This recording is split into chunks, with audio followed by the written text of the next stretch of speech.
The founder of a breastfeeding support charity quits in row over trans woman. Now, as a father of 6, I'll let you take up. Just explain this to my dear listeners, what this is, because this is yet more madness in our world, isn't it?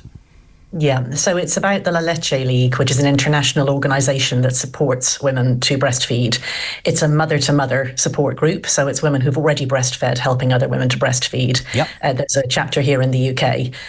Men, of course, are not welcome. They can go to the family sessions and the couples sessions, but when women are helping each other to breastfeed, they need no men there. Yes.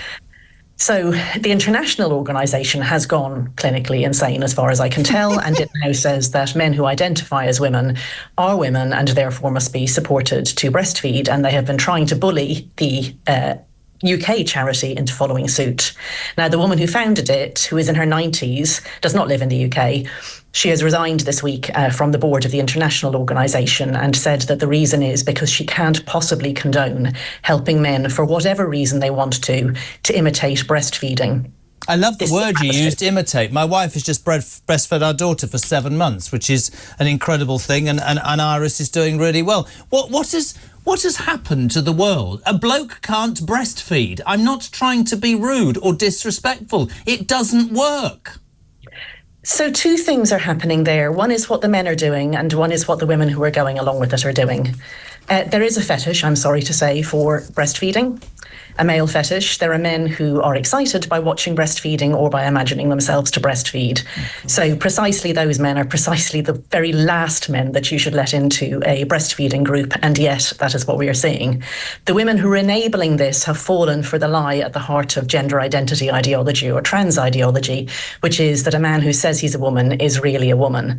And they think in some way that I just can't understand. He's not. It is absolutely, and this is why I always say sex matters is one of the top. I think you're incredible. I go back to that story of that Isla Bryson, that horrendous human being in Scotland, let me just say this, who raped 2 women. And because he put on a skirt and a wig, and you could see his lunchbox through his leggings, by the way, in every single picture that was shown, he was put in a female prison. How does that not endanger women? How do these women who talk about women's rights, and I know one, I don't want to name them, who goes on about women's rights the whole time, should be jumping on this and going, this is completely wrong for women, for their safety, for feeling I don't get it, Helen. I don't understand I don't it. either.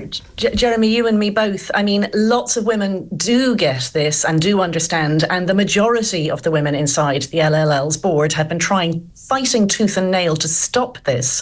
They're being bullied by the international organisation, and they have not been helped by the Charity Commission. They reached out to the Charity Commission and said, our charitable objects are to help mothers. Can you please say that mother is a female person, which it is, by the way, in UK law as well as in material reality.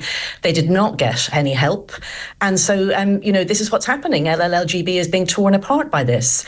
Why do some women fall for this? I mean, I wish I knew, because then I could perhaps try to stop them. I think they imagine that we have inner essences that are men and women, and that you could accidentally be born in the wrong body or something. And so they support giving these men drugs that induce them to produce some fluid from their nipples, and they think they're doing the right thing. This is madness. I know you're asking me, but I don't understand it. To me, it's and I'd probably be slaughtered. That's playing with nature. I don't care if somebody wants to transition. I'd like to think it would be a process that would take a long time and be very serious and involve a lot. It's not just a fad. You can't do this. You can't turn a male body into a female body. You really can't. No, absolutely not. But if somebody wants to, that's fine. But what I can't have is, I don't understand. There's one person who I know very well who goes on all the time to me about women's rights. And yet, if ever the discussion about trans comes up, same-sex, oh yes, it's fine. But is it from a safety point of view? You made a point about fetish. I completely get it. I think we are in danger, Helen, of going mad, which is why places like Talk and organisations like Sex Matters are so important, because I can tell you the minute you stop speaking, we'll get hundreds of texts going, Helen Joyce is speaking common sense. Then why the bloody hell can't these other people see it? I don't get it. Cowardice is my one-word answer. Cowardice in the case of the Charity Commission and the other regulators, for absolute certain. They could have stood up, they could have helped LLLGB, and they didn't. Too scared to what? Go again? But very quickly, do you think that Trump's election is going to change ideology in America? Because actually they weren't interested in women's rights. They were interested in, I don't mean to be boring, they were interested not in the abortion bill, they were interested in the cost of gas and the cost of their groceries. That's what they were interested in.